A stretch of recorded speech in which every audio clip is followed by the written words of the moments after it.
সেদিন আমাদের অবস্থা দেখি ওই আত্মীয় স্বজনরা চলে যাবে।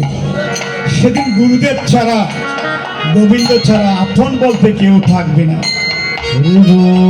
গুরুতে মনুষ্য জ্ঞান করোনা কখনো,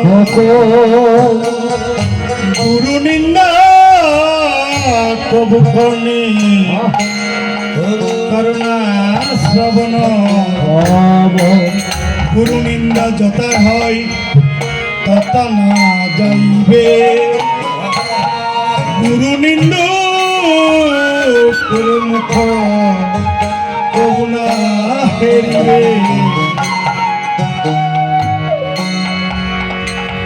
যদি যাদের জন্য চুরি করলাম, ডাকাতি করলাম, ঘুষ খেলাম, মিথ্যে কথা বললাম,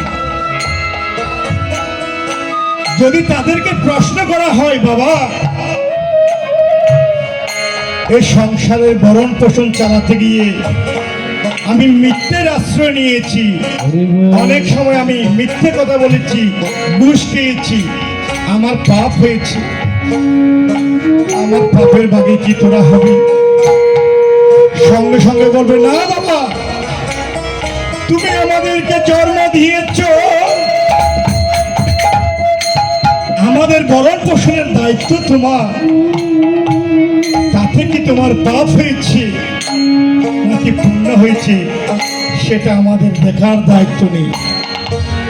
কিন্তু যখন আমি আমার গুরুদেবের কাছে দীক্ষা গ্রহণ করার জন্য গিয়েছিলাম, বলেছিল, বাছারে আজ থেকে তোর সমস্ত পাপ আমি আমার গানে খুলে নিলাম, আজ থেকে তুই পবিত্র, আজ থেকে তুই কৃষ্ণ ভজন কর। আরে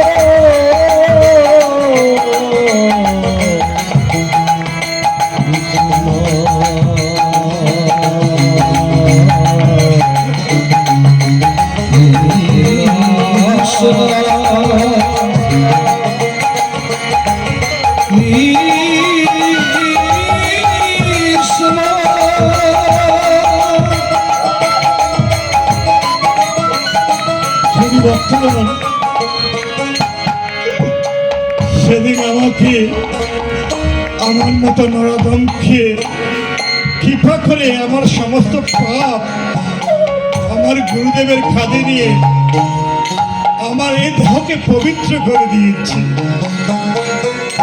আমি এমন নরদম, আমি এখনো গুরুদেবের চরণ তলে গিয়ে বলতে পারলাম না,